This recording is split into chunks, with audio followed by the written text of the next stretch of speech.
Totally Football Show.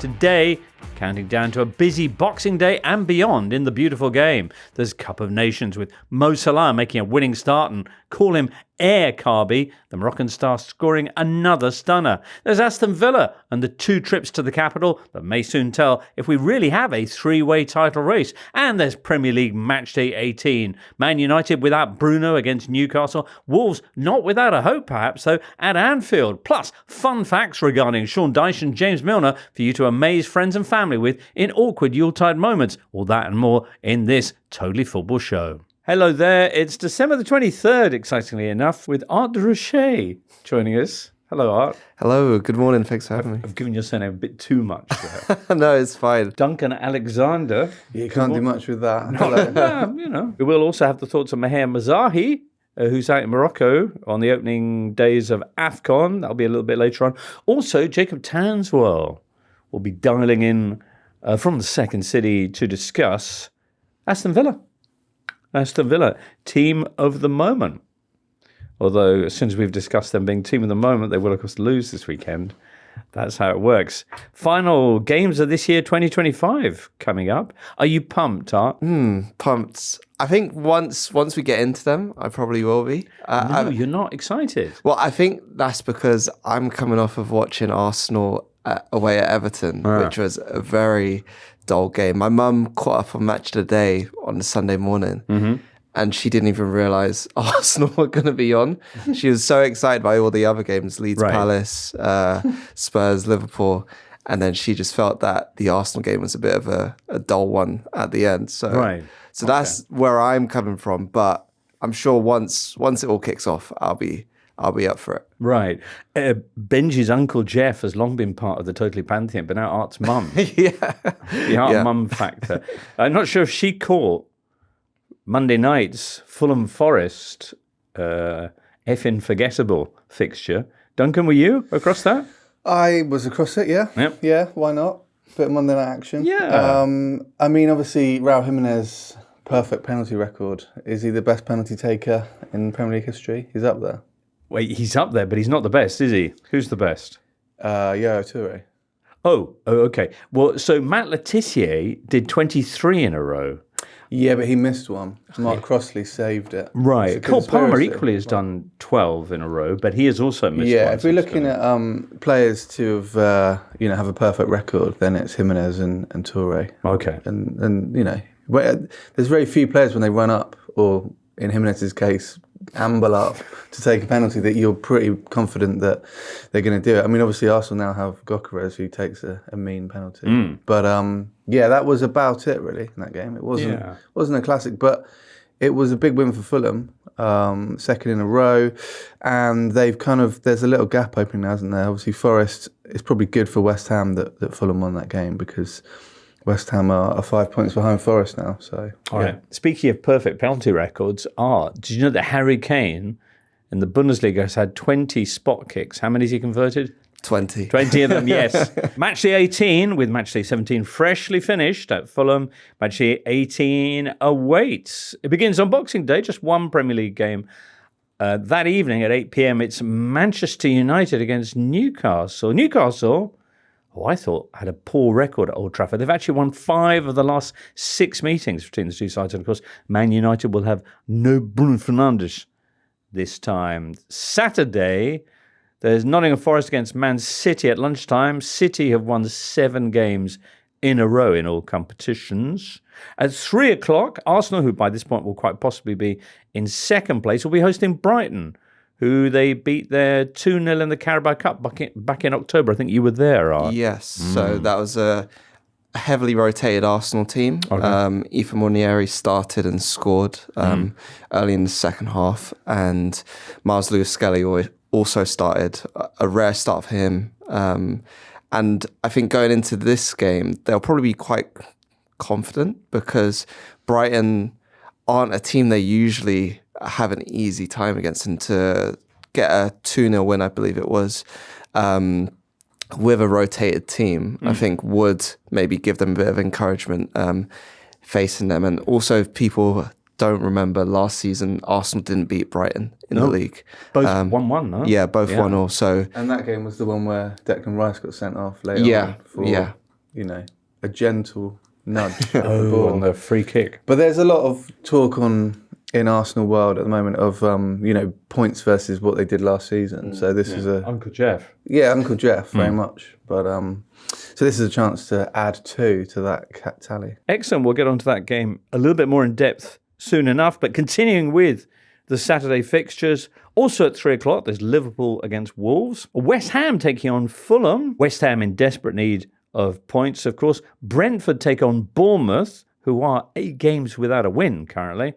And Burnley face Everton. Here's a question. This is the first meeting between these clubs in more than a decade to not what? have Sean Dyche as manager. Oh, nailed it. In one of the 2 dugouts. Extraordinary statistic, no? Yeah, unbelievable. I think when you think of those teams, I guess Dwight McNeil might be, and James Tarkowski, they'll be the survivors. Michael Keane as well. There's a lot there. There's a lot of Dyche influence, even though he won't be there. Kind of a Spider-Man meme feel to it. Forest play at 12:30, so Yeah. they could get there for the second half. At 5:30, it's Chelsea Aston Villa. That should be good. Sunday then, 2 games. Sunderland take on Leeds at 2 p.m. Sunderland and Arsenal, the only 2 sides who are unbeaten at home so far this season. Leeds, though, on a terrific run of form, and in particular, Dominic Calvert-Lewin. And then at 4:30, Crystal Palace against Tottenham, who will be without the suspended Christian Romero and Xavi Simons. Ooh. Where are we going to start? Man United, Newcastle. You got plans for Boxing Day, Art? No. I think Football Manager, I'm quite deep into that at the minute. I know it's divided a lot of opinion. Has it? This edition has. Why? So last year's game was cancelled, and this year's one is quite different to the last few editions. Oh, really? Yeah. Last year was cancelled because they couldn't get it ready in time. Is that right? Yeah. They were able to have a game out ready at the right time this year, but it's needed a lot of updates since almost every couple of weeks. Mostly just to sort out a few bugs and add or re-add things people were missing from the old games. Right. What have they done? It's hard to properly explain. They basically wanted to reimagine how the game looks. So the big thing is the user interface. Right. And a lot of, I guess, the diehard Football Manager fans. Right. Would you categorize yourself in that bracket? I'd say I'm maybe a rung below. Okay. Just because I'm not as intense as most seem to be. And also, I think Art understands that you can change the layout of something and still be good. Can you? Yeah, I think so. So a lot of people are struggling, I guess, with that, but also just the feel of the game. Are you saying that game attracts an unusually high proportion of people who might struggle with a format change? Yes. But I've been okay with it. I just won the league with Arsenal. Hooray! A 2-0 win at Anfield, actually. Right. So it can be done. Yeah, so it can be done. Very 1989. Yeah, very much so. Excellent. All right, well, that's Boxing Day. And then, of course, at 8 o'clock, you'll be in front of your telly, or possibly even at Old Trafford, I don't know, to see Man United take on Newcastle, because it features one of your favourite players. And obviously, it's not Bruno Fernandes, because he's not going to be there. But you're excited for... Big Nick or Saint Nick. Which one do you want to go with? We'll go with Saint Nick, just for the time of year. Yeah. What do you like so much about Voldemade? Well, I first really got to grips with him during the summer because I went out to the under-21s Euros and England had Germany in their group. So a lot of research was done around just watching his clips at Stuttgart. And I think at that time, I saw what people are now seeing with him at Newcastle in terms of being an incredibly technical player who just didn't seem to have the right body type for it. I was really taken with him just off that. And throughout the Euros as well, I think a lot of people who would have just been glimpsing at the tournament would have seen he was top goal scorer. But he got quite a few assists as well. And I thought, yeah, this is just a really pure footballer. And whether it was Newcastle or a different team, I thought he was someone who was going to have a move in the summer. And I'm glad that it's worked out. I know he scored that unfortunate own goal a couple of weeks ago, but even with that, I think he's been one of the signings of the season. Made up for it with a brace last weekend. And from Newcastle's point of view, I know it was a trauma, the whole Isak going and the way that he left, but having Voltemade plus cash compared to Isak. He's still at Villa, to be fair. He's still at Villa. Oh, right. Sorry, Duncan. Compared to Isak, obviously, he's, as we now discover, fractured ankles has made that a particularly unfortunate comparison. But anyway, Newcastle, for all Nick Voltemade's exploits, how many goals he got? Is it 9? 7 in the league. Right. And it might be 10 in all comps. 10 in all comps. Right. But when you look at how he performed last season, he's on quite similar tracks. So last season it was 17 in 33 games in all comps. So almost a goal every other game. He feels like a very 1 in 2 sort of striker, doesn't he? Yeah. But I do love players that do play like they're not in the body that they're in. Yeah. You know, like Tim Cahill was essentially like a 6'4" hitman up front. Maybe him and Voltemade just were born in the wrong bodies. Maybe that's a sort of, Tom Hanks film down the line. All right, were you born in the right body, Duncan? I think so. Yeah. I got no complaints with this battered old unit. But anyway, there you go. Newcastle, for all Nick Voltemade's exploits, are in 11th place.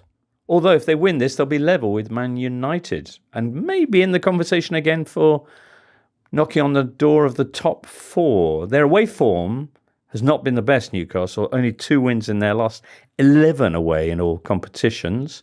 Those came at Everton and Union Saint-Gilloise.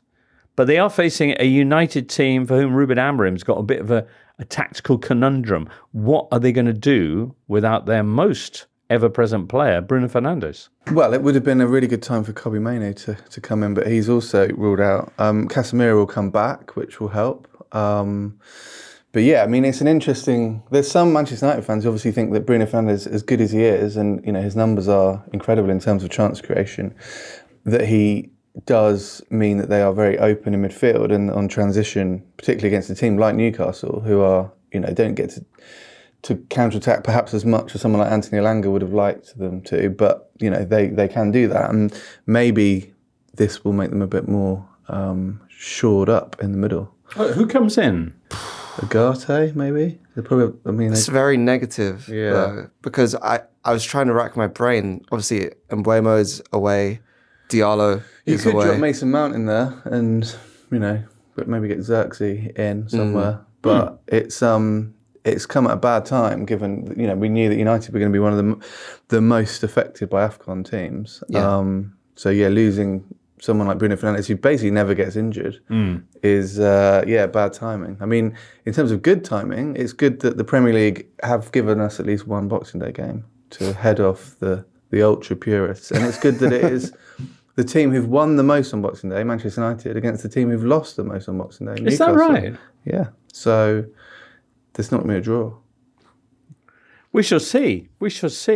United, who've looked better in recent performances against Bournemouth and Villa, but at the same time only took 1 point from those 2 matches because they can't hold on to a lead, essentially. Just on that, so when I was looking at a few bits, I saw that for shots conceded per 90, they're actually the 5th best in the league, but when it comes down to goals conceded from shots, they're 4th worst. So it's very much, okay, they might not concede a lot of shots, but when they do, they tend to fly in, which is a problem. It speaks to that XG table, which people have been sharing a lot on social media, which has Man United 3rd if they'd scored as many goals as the boffins say they should, and their opposition had scored as many goals as the boffins say they should. Wolves equally be 3rd last, not last. I don't know how much we can rely on that table, but the one that counts at the end of the season currently has them 7th, but only 3 points off the top 4. It's a tough game, though, on Boxing Day. I think the signs are good for Manchester United. I think what you needed to see this autumn was a combination of results that were okay, which I think tick, and improvement in all areas. And they are looking, each game, they're looking better. And we've talked all season about the fact that they're not in many competitions, thanks to last season in Grimsby Town. But, they should, they've got a really good chance to go on a bit of a run. And I still think that a top 5 finish for them is within grasp. On the Saturday, the opening game is Nottingham Forest against Manchester City. Forest, who are 17th, 5 points from the drop, and a little bit dismal Monday night at Fulham. Yeah, 0.67 XG, no big chances, just a bit. Yeah, I mean, you do get this with Sean Dyche teams away from home sometimes, where they sort of set up to be quite cautious and then kind of realise quite early on, oh no, we should be a bit more adventurous, and they can't really switch. I don't think that will be the case at home at Christmas fixture against Manchester City, but we shall see. But you don't think that they'll be looking to be expensive? No, I think they'll be, not that they weren't up for Fulham, that's such a nonsense cliche for professional footballers, but it was that sort of game where they never really got going. I think they will at home against a big side. So they actually won this fixture back in March, although there was a different Forest, arguably a different Man City as well, who've now got Ryan Cherky, another of your favourite players and Phil Foden in banging form, and Erling Haaland on a remarkable scoring run. This is, of course, him against his dad's first club in England. Indeed. I think the first time he played against him, he scored a hat-trick. Did he? I remember because on the FPL, that was my triple captain Nice. week. But yeah, I think with City at the minute, I know they're Arsenal's title rivals, but it's just nice to see that they're playing football that looks enjoyable again. It isn't just a robotic, okay, you pass to him, he passes to him, he'll score. It's a bit more free-flowing. And I think Ryan Cherky, whichever club he joined, at some point that was going to happen. And when you look at his last few games, obviously he's starting more games in the league now. He's got a really nice connection with Phil Foden as well, which I think for Pep Guardiola would be massive because he doesn't have to pick between one or the other. He can play them both and they can coexist. So yeah, I think with those two behind Haaland, it's actually quite fun to watch. I say begrudgingly.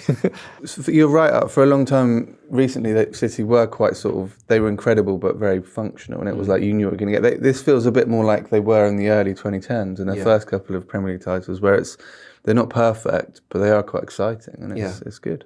Pep going out with a flourish, perhaps at City. Arsenal, City's title rivals, they'll be at home to Brighton, as discussed. But how many title rivals do City have? Because Aston Villa, who will be at Arsenal a week on Tuesday, a week today as we record, are only 3 points off the top themselves. Let's get a little measure of what people think about that in Birmingham with Jacob Tanswell. Hello, Jacob. Morning all, how are you?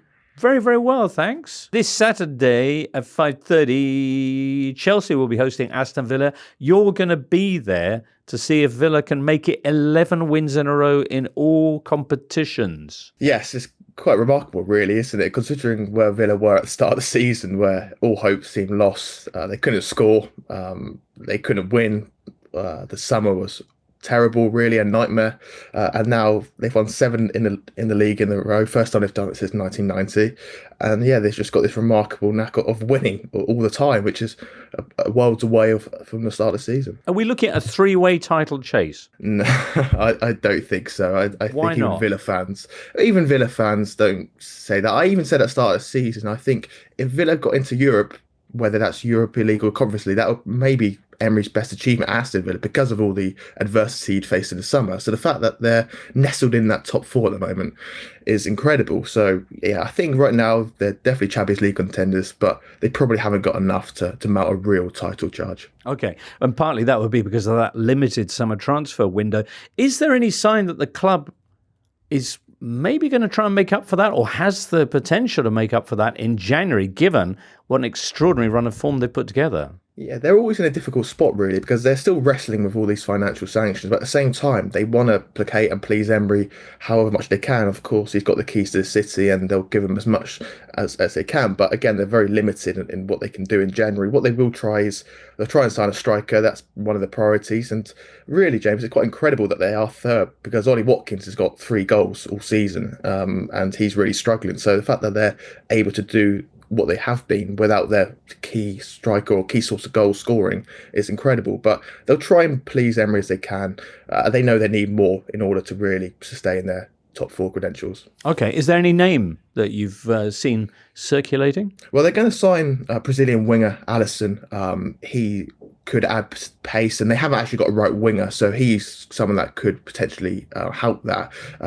Emery's going to look at him in training first and assess whether he can be part of first team plans. But ideally, according to the recruitment team and scouting team, they probably want someone younger as a centre forward. They've looked at a few in Brazil, in Europe as well. Someone like a John Duran almost, to come with a view to replacing Ollie Watkins. Whether they can do that with the lack of money they've got is another question, but that's certainly the priority. Okay. In the meantime, goal-scoring duties have been picked up nicely by Morgan Rogers, whose season has really mirrored the club's. An underwhelming start, abuse from the crowd at times even, and then this extraordinary run of form. He's now up to 10 goal involvements in the Premier League this season, 7 goals and 3 assists. And this weekend, of course, facing his celebration nemesis in Cole Palmer. Yes, and if I was Morgan Rogers, I'd be pretty annoyed actually, because he was the one that first came up with the celebration, right? I know it fits Cole Palmer's name better, but Morgan Rogers was the one that done it, and now Cole Palmer's off trademarking the celebration. So yeah, if I was Rogers, I wouldn't be too pleased. But you've seen it a lot recently, and like you say, start of the season, Rogers was so poor. Like, he could not make a pass really, and he knew that. He told people close to him that he needs to improve his final and end product. And although it's quite simplistic, he also said, I just need to shoot more. I'm getting into the final third. I'm great at ball carrying, driving at defences. I just need to, when I get a chance, instead of trying to thread the ball through, that's not my game. My game is power and shooting from distance. And essentially, he's been doing it every time. And 6 strikes from distance in the last 10 league matches? He's a phenomenon, really.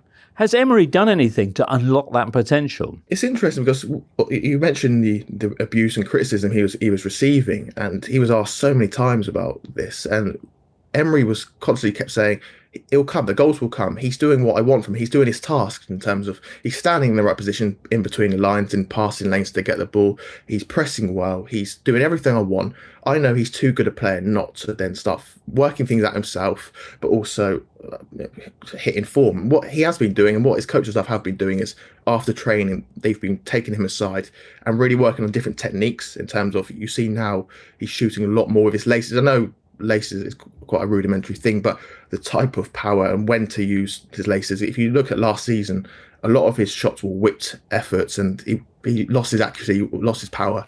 Now you're seeing him hit the ball top of his laces and the ball's deviating, and that's something that he's been working on with the coaches after training. All right. And playing with so much confidence as well. Arsenal will be hosting Aston Villa next Tuesday. Jacob, if Villa win that game, do you think that the needle might shift a bit in terms of ambitions? Yeah, I imagine so. If they can go away to Arsenal, and they've got a good record at the Emirates from recent times. Of course, they derailed Arsenal's title challenge 2 seasons ago when they won there. Last year, they came from 2-0 down to draw 2-2. So Emery's got an overall good record against Arsenal since being Villa, actually when he was at Villarreal as well. And if they can go away, 2 games in London before New Year, away to Chelsea, away to Newcastle, and they can get positive results from that, then yeah, I will probably start telling you, James, that Villa are probably in a title race. Wow. I look forward to that if it happens. Not because I don't want Arsenal to win, just because it'll make it ever so exciting. Of course, Arsenal did lose to Villa not long ago in the league at theirs. Magnificent, Jacob. Have a terrific Christmas, and look forward to catching up with you after. Likewise. Thank you very much, guys. Jacob Tanswell. The XG question that they are unsustainably overperforming their XG. Well, this is the thing, isn't it? Like, how long is something unsustainable, and how long is it just a trend? Right. You know? If you look at the biggest overperformance in XG in Opta's vast database, an XG obviously goes back to the early 2010s. The biggest one was Chelsea in 2016-17 under Antonio Conte, when they had an XG of about 57 and they scored 85 and obviously won the league. Wow. So it can happen. You think of that Chelsea team, again, had players a bit like Morgan Rogers who could score from range. So it is unlikely that it's going to carry on. If you look at their goal difference, which is obviously a much more rudimentary metric, but it's +9 compared to +25 for City and +21 for Arsenal. These things should count against you as the season progresses. But, teams do go on very... a lot of titles are built on runs that were unsustainable or unusual. I think of Leicester in 2015-16, and it just... other teams get affected by it, and I think the fact they are away at Arsenal next week is big, because that feels really pivotal, and the Arsenal crowd will be quite nervous for that game. Yeah. Just before we get to Arsenal though, on Rodgers, I think the Premier League has needed someone who just takes shots, who doesn't really think. Maybe he is obviously thinking about his technique and the laces, as Jacob mentioned, but when you look at how the Premier League's evolved or regressed in some ways, there's so fewer shots taken from outside the box in general when you compare it to 10, 15, 20 years ago. And if you're good enough to get on target, have a little bit of movement on the ball, just go for it. And he's another player like Shirky, like Voltemada, who's just an entertainer at the minute. And I just think those sorts of players are making this season what it is. Yeah, he's almost having a season a bit like someone like Philippe Coutinho used to have, which ironic given he went to Villa and didn't very much, didn't he, that? But it kind of closes the circle in a sense, because if you go back to the last time Villa maybe were unusual title contenders at Christmas was 97-98 under John Gregory. And he was like a manager who was one of the first managers to fine his players from shooting from outside the box. Really? So he was like a kind of proponent for XG before it ever kind of became a thing. Sort of rustic XG.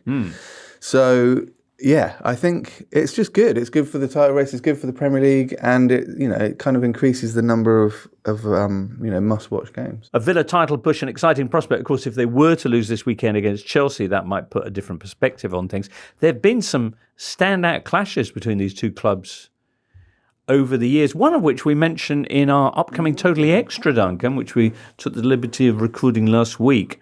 Bit like Jules Holland's Hogbenay. What? Yeah. No, that's not live. I can't believe it. So that's out at the end of the week. But in it, we discussed great Boxing Day games. And favourite one, I think, by popular consent, is the 4-4 between these sides at Stamford Bridge.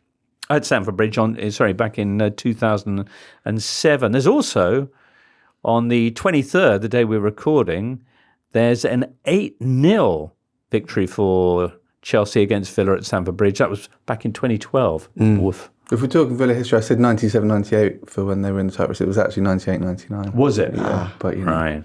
Okay. What an era. Just on that 4-4, I think, didn't Sean Maloney score in that? And he's another guy, long shot. I was going to say long shot merchant, but that's a bit harsh. I don't want to call him that. All right. But he was one of my favourite players to watch as well, just because he'd take those shots on. Who are your least favourite players to watch? Oh. well, if you like long shots, presumably it's Dominic Calvert-Lewin, because he keeps scoring from close range. So. I don't mind Calvert-Lewin. Maybe give me some time, because obviously there are some that I could say, but I don't want. You might meet them. Yeah. Okay, as we run through the rest of the fixtures coming up this weekend, maybe one or two names will pop in. You can just kind of smile wryly. Chelsea's home form, by the way, very much mid-table. They've only won 50% of their games at Stamford Bridge. There you go. Arsenal, who are Villa's next opponents away, are home to Brighton. You summed this one up nicely. Buoyed by the memory of that 2-0 victory in the League Cup back in October, aware of the fact, Mikel Arteta, that his was a rotated team that day. But then again, I guess probably Brighton's was too. So very much I'm not left-handed either. No. With that, what Jacob spoke about in terms of Villa needing a goal scorer and not being, and being where they are in spite of that rather than because of it, I think Arsenal would probably feel like they're in a similar position. They bought Gyökeres. They bought Gyökeres, but 70 million. But he's not been in form at any point in the season. I've seen a lot of pieces about the fact that this is just not going to work. Arsenal and Gyökeres. The guy I'm not sure that it's not going to work. It's more been it hasn't been working. Right, but it's only half a season. Yeah. Previously, he'd done well at Coventry, but Yes. not at Brighton. Yes. Right, so he'll be up against his former club this He will weekend, be. if selected. And Arsenal players this season. So Declan Rice against West Ham, Eberechi Eze against Palace, and I believe there's another player who scored against Mikel Merino. Mikel Merino against Newcastle. Did a muted celebration for 17 games. Respect. So 3 Arsenal players have already scored against their former clubs in the Premier League this season. So maybe it's a good omen for him this weekend. Okay, has Trossard done that or not? He has already scored against Brighton, but it was a couple of seasons ago. Okay. Liverpool Wolves. Liverpool with a bit of an unbeaten run that they are quietly assembling.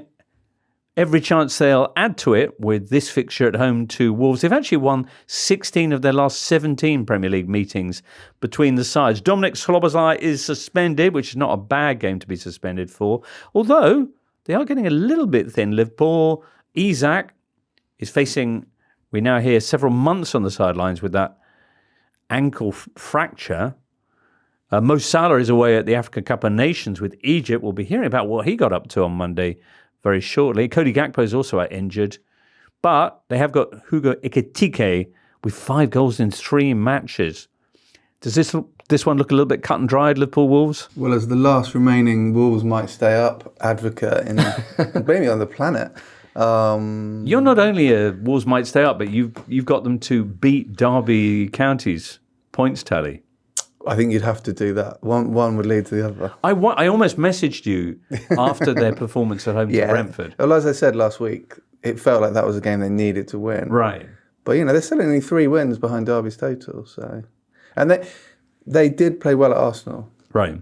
In their last away game. So that is probably the template for what they'll try and do at Anfield. They did well against Villa as well. Yep. The week before. Yeah. So I don't think this is as cut and dried as it might look based on points in the league table. Okay.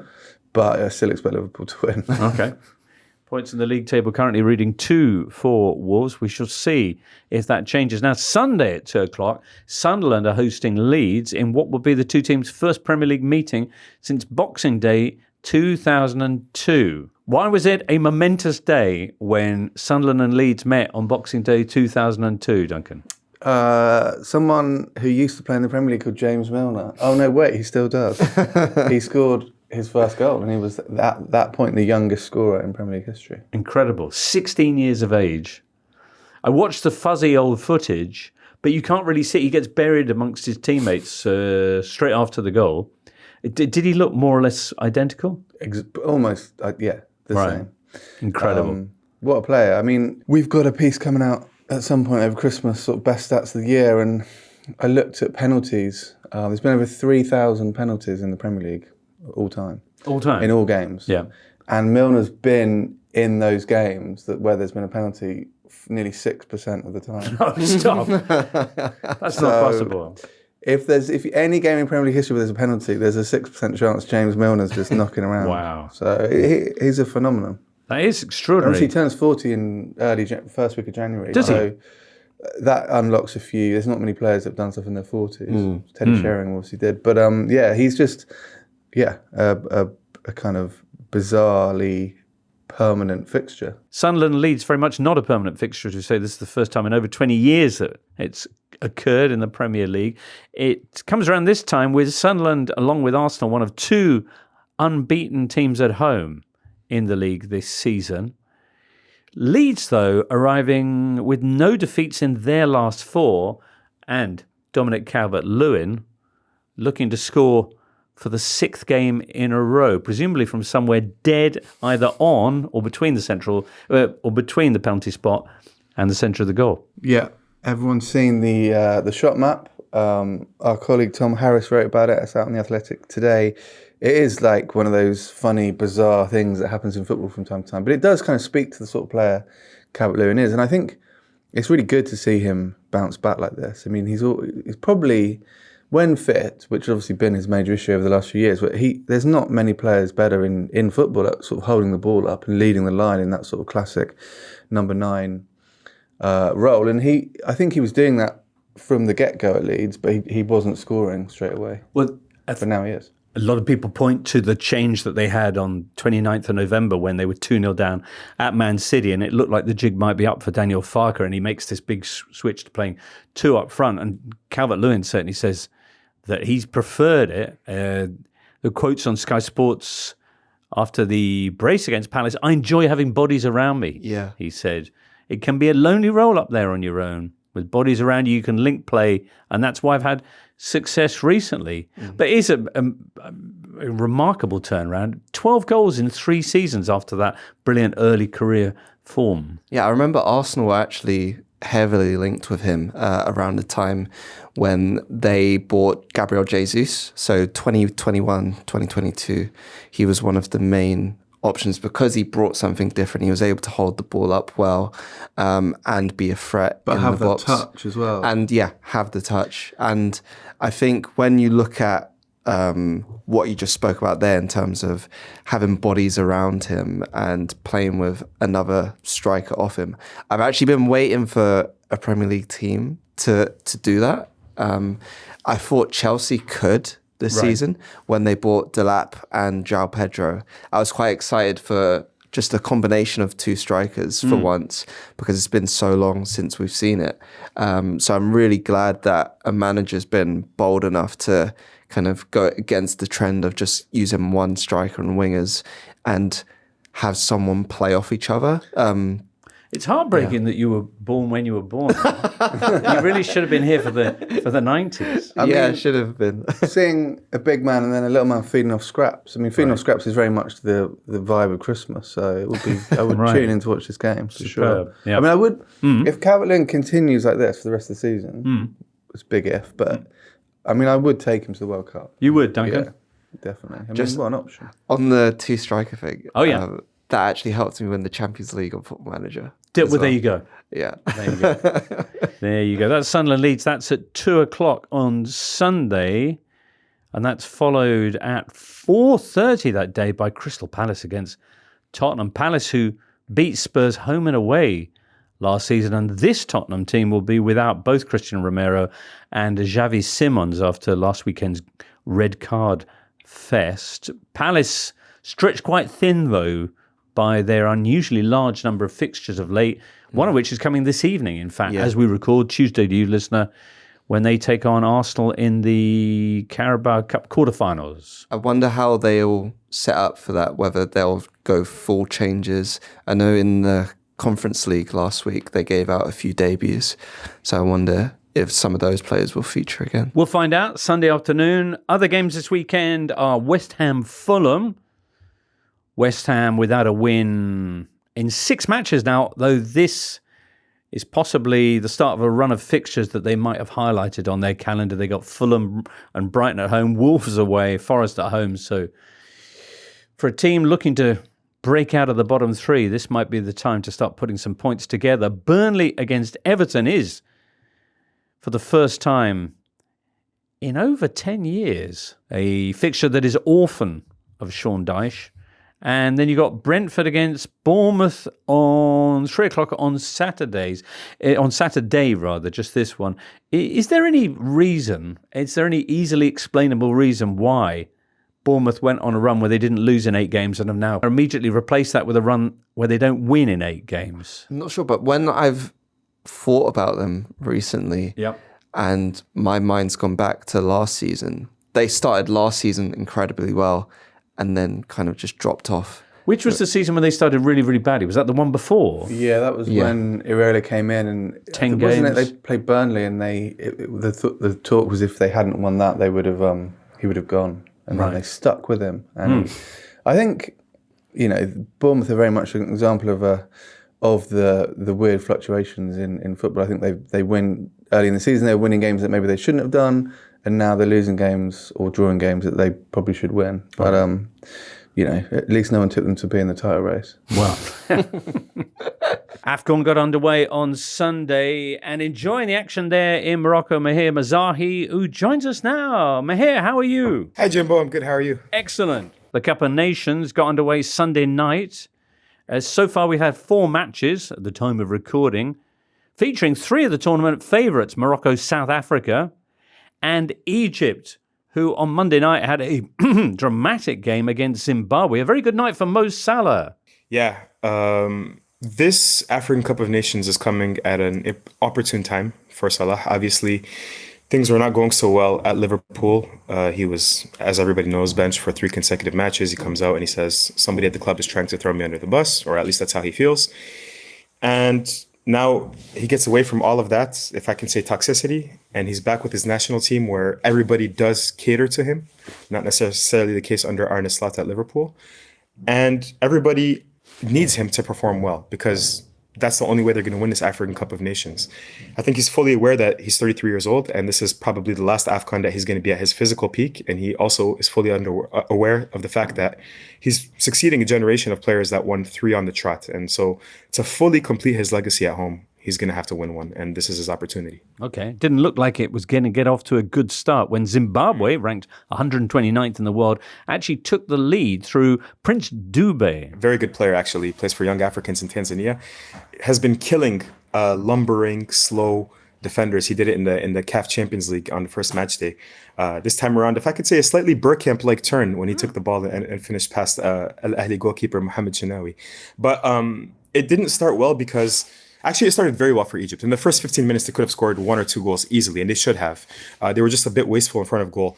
But the main criticism of this Egyptian national team now will be the 2 center halves and the goalkeeper. The 2 center halves are not supposed to be their A center halves. The A center halves are Mohamed Abdelmonem, who's at Nice, but he suffered a knee ligament injury and he still hasn't fully recovered. He's not selected. And Rami Rabia, who I think is also suffering an injury. So they've tried to come up with replacements from the local league, and one of the players from Zamalek, Hussam Abdel Magid, is the one that got turned by Prince Dube. And so they're going to have to find a solution at the center half position because that's what was unacceptable. And the second problem was the goalkeeper, Mohamed Chinawi, who's 36 years old. Felt like he had butterfingers since the goal, really.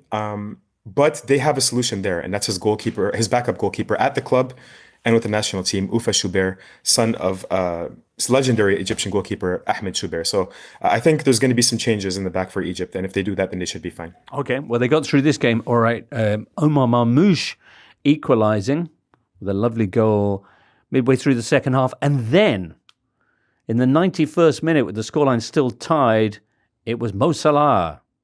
I like this goal. Some people have described it as scruffy. Yeah, but I think what he did was something that was very Mo Salah-like. First of all, we have to give credit to the coach Hussam Hassan. He started the match without a striker. He was playing Omar Marmoush as a false 9. And then 30 minutes in, he hooked off his number 10, Imam Ashur, and moved Omar Marmoush back into that number 10 hole, which allowed him to attack the team, the Zimbabwe, with his pace. And when you have a real number 9, he brings on Mustafa Mohamed from Nantes in France. That's where Salah, I think, can operate at his best. And for the goal, you can see that Mustafa Mohamed, the striker, the real number 9, wins a header. It's a flick on. And as he flicks it on, that's the space that Salah likes to attack. When that center half is being dragged out of position and he's holding off the Zimbabwean left back with his arm. And that's what I like about it a lot. It shows his strength and it shows his predatory instincts as a winger. And so I think it was, and you can't write a better script. 91st minute, AFCON, first match. What a way to start the competition for him. Indeed. Things probably not going to get any easier, though, for Egypt. After the game against Zimbabwe, they've got South Africa next, another of the favourites, a team that you were bigging up on this show a short time ago, Maher, and they got underway with a victory as well. Also 2-1, this one against Angola. Yeah, Jimbo, I think I'm going to be a little bit presumptuous here, and I'm going to assume that not many of our listeners on the Totally Football Show are going to be too familiar with many players from South Africa. But they are, and I'm adamant about this, one of the main favorites of this African Cup of Nations. They play the best football on the continent. And yesterday was a real entertaining match between them and Angola, who also were actually one of the sides that played the best football in the previous African Cup of Nations. So it was very good technical football. The ball was on the pitch for long periods of time. The pitch was nice and sleek, as lots of haze and nonstop rain here in Morocco over the last few weeks. And South Africa, they started this match with a goal from probably the best player in the domestic league for the first half of the season, Oswanapolis. And then they conceded from a set piece. And that's maybe one of the main weaknesses for South Africa, is that they're not great at defending aerial duels or crosses. And so I'm curious to see when they come up against, a much bigger side, like maybe Senegal, how they're going to defend, an aerial duel or a cross. And then the winning goal came late on. Sorry if if you're supposed to be reading off the match facts, No, but it came in the 80th minute via Lyle Foster of Burnley, who was not at the last African Cup of Nations because he was going through some mental health issues, and he's back now, and he's done a lot of good to this Bafana side. Excellent. Now, the other big favourites, Morocco, the hosts, of course, they were involved in the opener, which you were there at, Maher, where they took on Comoros and beat them 2-0. I will read out the goal scorers here. Real Madrid's Brahim Diaz, who had a sparkling performance, won an early penalty, then scored, and then the second goal from the marvellous El Kaabi, which a lot of people are already flagging up as goal of the tournament. It's actually, I think, his 10th bicycle kick in his career. 10th. It's ridiculous. I tweeted out a video after that where it was a 3-minute and 37-second compilation of the bicycle kicks that he scored in his career. And that was missing all of the ones that he had at Olympiacos and several with the Moroccan national team as well. But for Morocco, it was a tame first half performance, and that's been the general sentiment here in the country. People wanted them to be a little more sharp, particularly when they're trying to break down the low blocks. And this is one of the main narratives about Morocco in this AFCON is, look, at the World Cup, they were better when they were reactionary, when they gave up possession of the ball, they sat back in that 4-1-4-1, and they were hitting teams on the counterattack or on set pieces. They only lost one match at the World Cup, that was against France, in the match where they had more possession of the ball. This time around, teams are going to be sitting back against them. And do they have the ability to take the game to the opposition and break down their low blocks? It's something that Walid Regragui, I think, has struggled with at times, but they keep winning. It's their 19th consecutive victory. And so ultimately, at what point are we just being too harsh on them? These are the kind of conversations that are happening in Morocco. Okay, who've they got next, Morocco? Mali, right. I think on the 26th. Okay. Boxing Day, where there's no Premier League, so you should tune into AFCON. Well, just one Premier League game that day, but a bunch of matches in the Cup of Nations: Angola, Zimbabwe, Egypt against South Africa, as mentioned. That's at 3:00 UK time. Zambia, Comoros, and Morocco against Mali. Mali, who had a 1-1 draw with Zambia, which saw Mali leading for the until the 92nd minute when Patson Daka popped up for Zambia with the equaliser, and then very nearly almost severely injured himself trying to do a backflip. We can laugh because he's fine, thankfully. But that was the first meme-worthy moment of the African Cup of Nations, a tournament that's very rich with these moments. I guess it's a trademark celebration of his where he does a backflip, but he fell like right on his face. But thankfully he's okay. I was really worried about his neck, but thankfully he's okay. But Mali deserved to win that match against Zambia. They were the better side. They're, I think, a more balanced side than they have been in the past, where they've been maybe too... Is it fair to say too combative? Like they just have like destroyers in midfield, and they're not creative enough. This time around, I think they have enough attacking quality in players like Lassine Sinayoko, Kamori Doumbia from Brest, and Nene Dorgelis. I think they deserve to win this match, but there's one thing that we keep saying about Mali, where in Africa, we like to say that teams have collective psychologies, and Mali is like, they always fluff it up at the very end when they should win. And if you harken back to the last African Cup of Nations, they're beating the hosts, Cote d'Ivoire, 1-0, and Cote d'Ivoire have a man sent off. And somehow, someway, with 10 men, Cote d'Ivoire come back, equalize in the final minute of regulation, and then win the match in the final minute of extra time. So that is typical of Mali. And then there's that another meme-worthy moment of the manager sort of crouching down on the touchline and somebody's pouring water on the back of his head. I'm not sure if you've seen that, Eric Shaw. But these are the kinds of things that happen to Mali. So if we're going to take them seriously, they have to learn how to close out matches. All right, and not fluff it up at the end of games, as you say. Of course, being called Mali, they should stir it up. Boxing Day, loads of games, as we said. Egypt, South Africa, possibly the highlight. Ivory Coast against Cameroon on Sunday looks like fun. Where are you heading next, Maher?